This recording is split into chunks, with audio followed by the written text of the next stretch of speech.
आप लोग अपनी कक्षा 6 में सोशल साइंस अर्थात सामाजिक विज्ञान के अंतर्गत इतिहास का अध्याय 4 पढ़ रहे हैं, जो कि मैं पढ़ा रहा हूं। और इस अध्याय का नाम है the rise of Jainism and Buddhism, यानी कि जैन धर्म और बुद्ध धर्म की उत्पत्ति से जुड़ा हुआ यह अध्याय है। और इस अध्याय में हम लोगों ने बहुत सारी बातें कर ली है।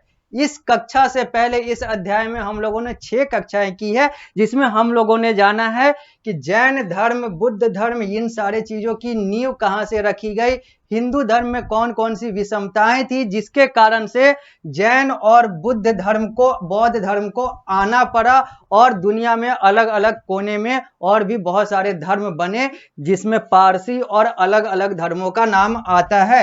इस अध्याय को अब आगे बढ़ाते हैं और इस कक्षा यानी कि इस अध्याय का कक्षा नंबर 7, जहां पर हम लोग बात करेंगे बुद्ध धर्म के उन सारे पहलुओं की जो कि हम लोगों ने पिछली कक्षा में यानी कि अभी तक की कक्षाओं में नहीं किया है। हम लोग public school board of India PSBI के अनुसार पढ़ाई कर रहे हैं। मैं पढ़ा रहा हूं और आप लोग पारस प्रकाशन पुस्तक के अनुसार इस चीज को देख रहे हैं, पढ़ रहे हैं। और यह जो सामने जो स्मार्ट बोर्ड पे आपको दिख रहा है, यह वही पारस प्रकाशन के पुस्तक का पृष्ठ संख्या 60 है, जो कि आप लोग के सोशल साइंस में पढ़ना है, इतिहास के अंदर पढ़ना है। अब आगे बढ़ते हैं।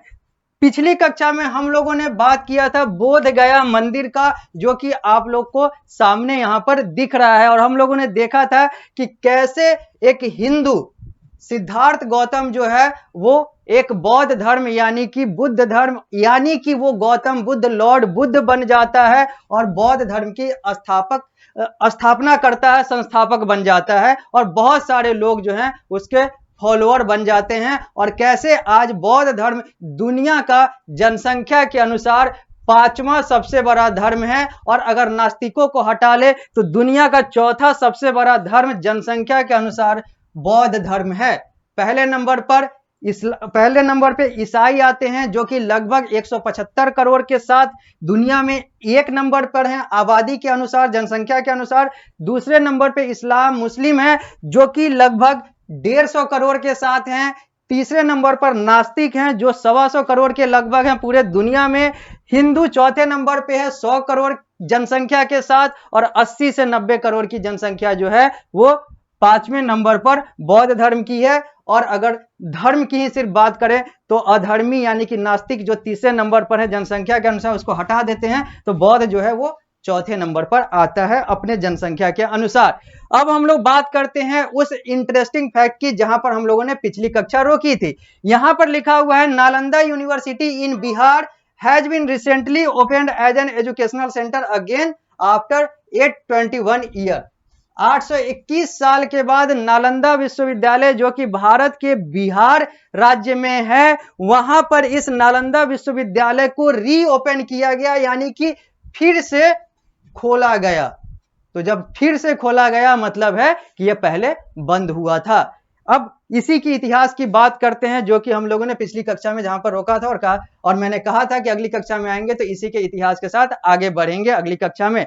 तो नालंदा यूनिवर्सिटी, तो हम लोग बात करते हैं अगर भारत की, आप लोगों को पढ़ना भी है यहां पर मुगल शासन और अलग अलग चीजों के बारे में आप लोगों को इतिहास के अंदर पढ़ना भी है, अलग अलग कक्षाओं में पढ़ना है, जहां पर मुगल शासन की भी बात होगी, मुगल शासकों की भी बात होगी, और ईसाई शासक, अंग्रेज शासक की भी बात होगी, ईस्ट इंडिया कंपनी की भी बात होगी।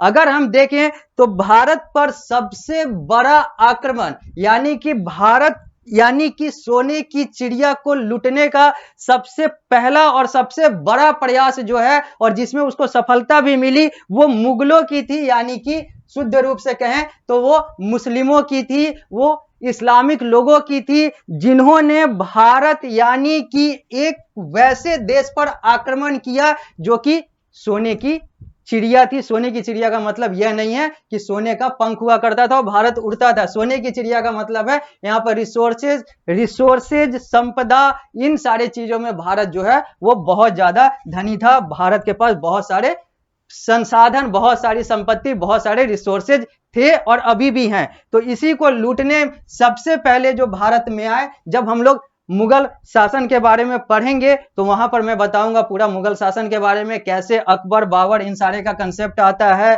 कौन शेरशाह सूरी था, इन सारी चीजों की बात करेंगे। लेकिन यहां पर चूंकि हम लोग नालंदा विश्वविद्यालय के बारे में जानना है तो हम लोग डायरेक्ट आते हैं, बात करते हैं मुगल शासन, यानी कि भारत पर जब मुस्लिमों का शासन था, यानी कि इस्लामिक लोगों का जब शासन था, तो भारत का जो सबसे मुख्य स्तंभ था, जो शिक्षा था, उस पर सबसे ज्यादा हमला किया गया। बाकी चीजों को, धार्मिक परिवर्तन और ये सारी चीजें तो धड़ल्ले से हुई ही हुई, लेकिन अगर शिक्षा की बात करें, क्योंकि हम लोग यहाँ पर शिक्षा से जुड़ा हुआ यह पहलू है नालंदा विश्वविद्यालय, तो शिक्षा की अगर बात करें तो भारत के शिक्षा को खंडहर में बदलने के लक्ष्य के साथ मुगल जो हैं वो भारत आए थे, या फिर कहें तो मुगल जब भारत आए थे तो उनको लगा था कि भारत की शिक्षा को अगर तोड़ दिया जाए तो भारत पे लंबे समय तक शासन राज किया जा सकता है। और इसी कड़ी में बख्तियार खिलजी नाम का एक इंसान नालंदा विश्वविद्यालय, जो उस समय दुनिया का सबसे बड़ा विश्वविद्यालय और बौद्ध धर्म का एक बहुत बड़ा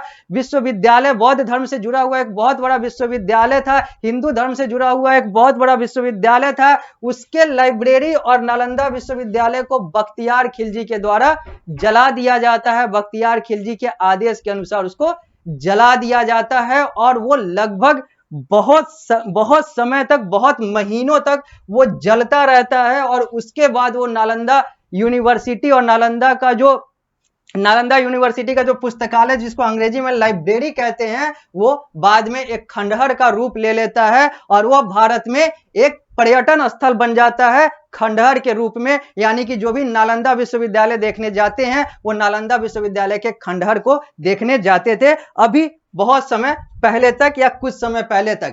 लेकिन अब जो है वही नालंदा विश्वविद्यालय, वही नालंदा यूनिवर्सिटी को फिर से रीओपन करने का प्रयास किया गया और अब वही नालंदा यूनिवर्सिटी के हेरिटेज के साथ नालंदा यूनिवर्सिटी की फिर से स्थापना बिहार के नालंदा जिले में, भारत के बिहार राज्य के नालंदा जिले में की गई। और नालंदा जिले का जो हेडक्वार्टर है वो बिहार शरीफ है। तो नालंदा विश्वविद्यालय को पुनः स्थापित किया गया बिहार में, यानी कि भारत देश के बिहार राज्य में 821 साल बाद, 821 वर्ष बाद, जब वो जला था, जब उसे खंडहर में बदल दिया गया था मुस्लिम शासकों के द्वारा, बख्तियार खिलजी के द्वारा, मुगलों के द्वारा। और आज यह हमारे देश की विडंबना कहें, हमारे देश की राजनीतिक विडंबना कहें, हमारे देश की मानसिक विडंबना कहें कि आज उसी बख्तियार खिलजी के नाम पर, उसी के बगल में बख्तियारपुर नाम का एक शहर या फिर कहें कस्बा या फिर कहें तो एक गांव अभी भी मौजूद है और लोग अभी भी उसको बख्तियारपुर के नाम से जानते हैं। और वह उसी इंसान का नाम है, उसी इंसान के नाम पर है जिसने उसके बगल में नालंदा विश्वविद्यालय को खंडहर में बदल दिया था। तो यह है नालंदा विश्वविद्यालय का इतिहास। और भी डिटेल में पढ़ेंगे जब हम लोग आएंगे। यहां पर चूंकि हम लोग को बौद्ध धर्म से जुड़ा हुआ पहलू पढ़ना है तो बस यहां पर इतना इतिहास जान जाते हैं कि नालंदा विश्वविद्यालय को मुगल शासन में बख्तियार खिलजी के द्वारा खंडहर में कन्वर्ट कर दिया गया था, के आदेश के अनुसार खंडहर में बदल दिया गया था, पुस्तकालय को जला दिया गया था, जिसको 821 वर्ष बाद, उस समय से 821 वर्ष बाद अब जाकर फिर से पुनः स्थापित, फिर से रीओपन किया गया है। और यह जो नालंदा विश्वविद्यालय है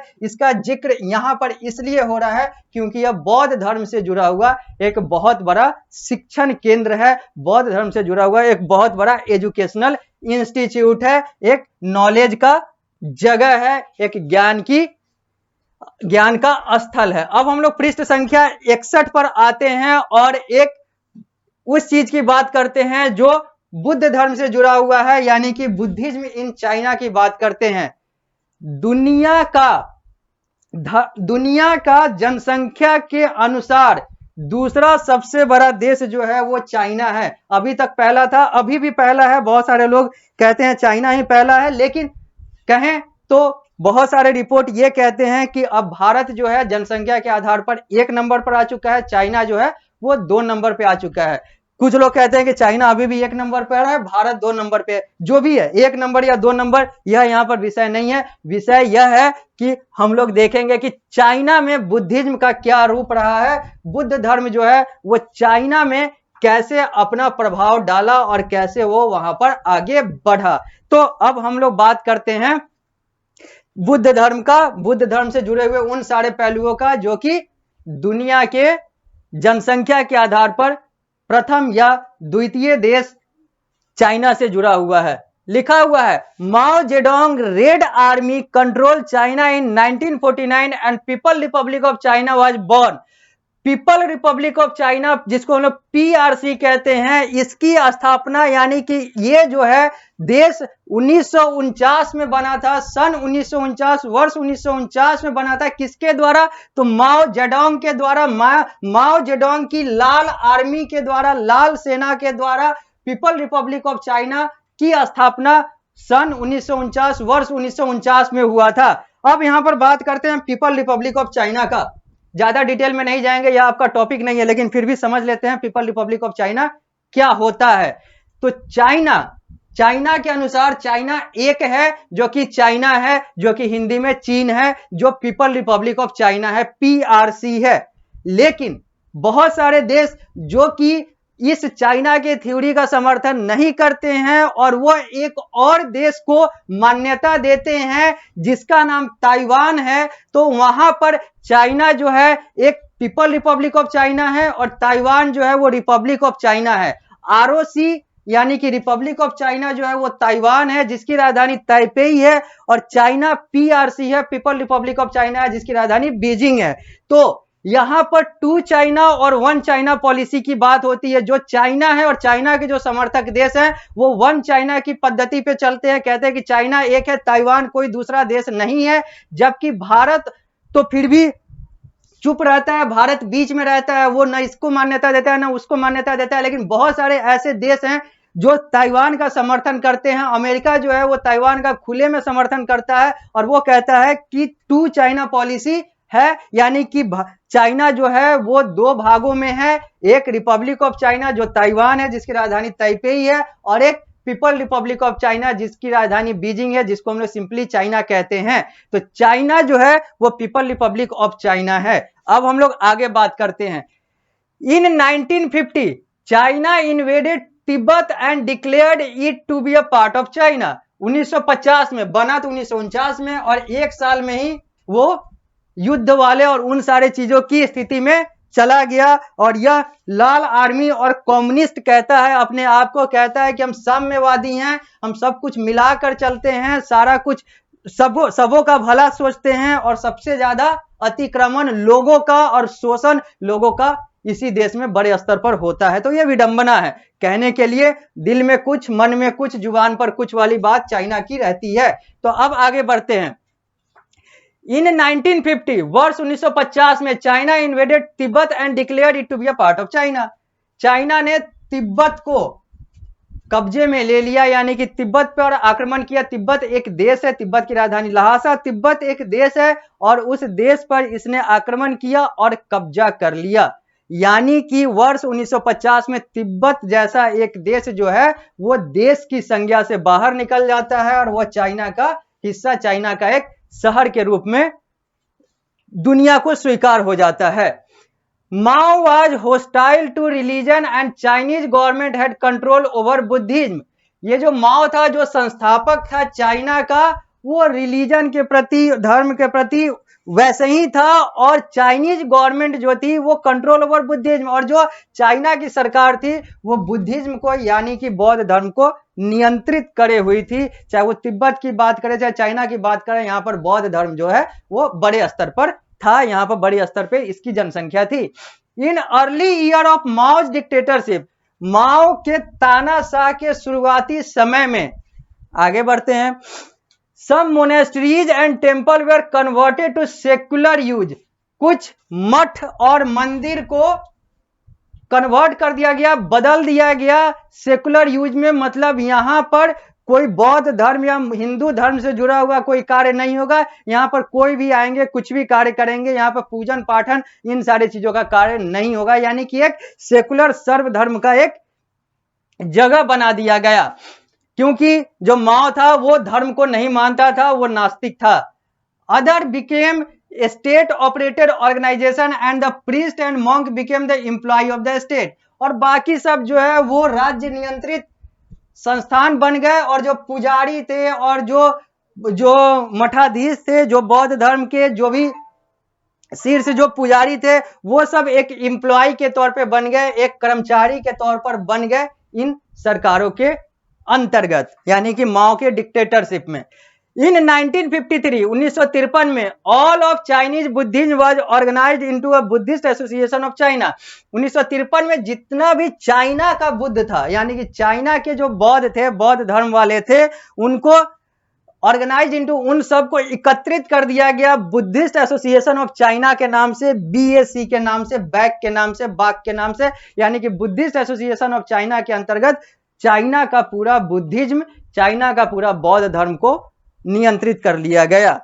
आगे, the purpose of this organisation was place all Buddhism under the leadership of the communist party so that Buddhism will support the party's agenda. इसका मुख्य उद्देश्य क्या था बुद्धिस्ट एसोसिएशन ऑफ इंडिया का, कि इन सब को नियंत्रित करके इन सब को एक कम्युनिस्ट पार्टी, जो कि चाइना की मेन मुख्य पार्टी थी जिसका शासन था, उसके अंतर्गत लाया जाए, ताकि ये लोग कम्युनिस्ट पार्टी का और उसके एजेंडे का समर्थन करें, मजबूर हों और समर्थन करें। यानी कि साम्यवादी सरकार का जो शासन था चाइना में, उसके अंतर्गत बुद्धिज्म एसोसिएशन ऑफ चाइना को लाया गया, ताकि ये उस सरकार के एजेंडा को सपोर्ट करें, उसको आगे बढ़ाएं। आगे, during the cultural revolution that began in 1966, Mao's Red Guard damaged the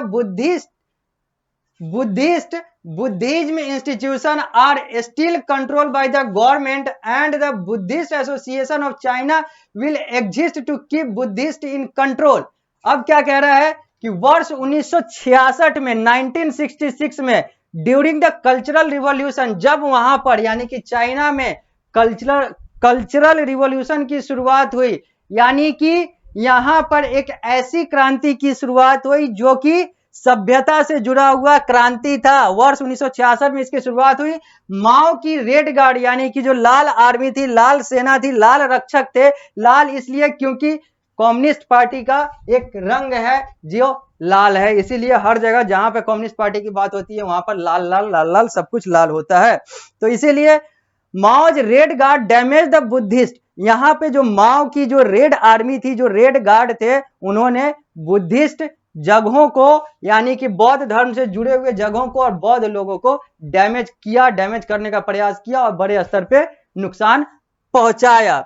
Buddhism institution are still control by the government, जो बुद्धिज्म इंस्टीट्यूशन थे, जो संस्थान थे और जो बुद्धिस्ट एसोसिएशन ऑफ चाइना बना था, ये सब जो थे वो कंट्रोल में थे सरकार के। And Buddhist association of China still exist to keep Buddhism in control, और ये सब जो थे ये सरकार के नियंत्रण में थे ताकि बौद्ध धर्म को नियंत्रित किया जाए, क्योंकि उस समय चाइना का मुख्य धर्म जो था वो बौद्ध धर्म था। अभी भी चाइना का जो मुख्य धर्म है वो बौद्ध धर्म है, लेकिन नास्तिकों की संख्या भी चाइना में बहुत ज्यादा है, और चाइना में ही नास्तिकों की संख्या ज्यादा है, जिसके कारण से आज नास्तिकों की संख्या पूरे दुनिया में 125 करोड़ के आसपास है, क्योंकि उसका मुख्य जो स्रोत है वो चाइना है। और बौद्ध धर्म भी चाइना में बहुत ज्यादा है, इसीलिए पूरे दुनिया में यह 5वें नंबर पे, धर्म के आधार पे 4थे नंबर पर आता है, क्योंकि इसका मुख्य स्रोत जो है चाइना है, जो दुनिया का सबसे ज्यादा जनसंख्या वाला या दूसरे नंबर पर सबसे ज्यादा जनसंख्या वाला देश है। और हिंदू धर्म चूंकि भारत में, और भारत दुनिया का सबसे ज्यादा जनसंख्या या दूसरे नंबर पर सबसे ज्यादा जनसंख्या वाला देश है, इसलिए हिंदू धर्म की आबादी पूरे दुनिया में, जनसंख्या पूरे दुनिया में 100 करोड़ के आसपास है। तो इस कक्षा में हम लोग इतना ही करते हैं। जब हम लोग अगली कक्षा में आएंगे तो इस चीज को, यानी कि बुद्धिज्म इन चाइना को आगे बढ़ाएंगे और बात करेंगे उन सारे चीजों की जो कि चाइना में बुद्ध धर्म के साथ हुआ और अभी भी हो रहा है। और इसके साथ हम लोग और आगे बढ़ेंगे इस अध्याय में और बात करेंगे क्वेश्चन आंसर की भी, जो कि आप लोगों को इस अध्याय के अनुसार करना है। तो इस कक्षा में इतना ही, फिर हम लोग मिलते हैं अगली कक्षा में।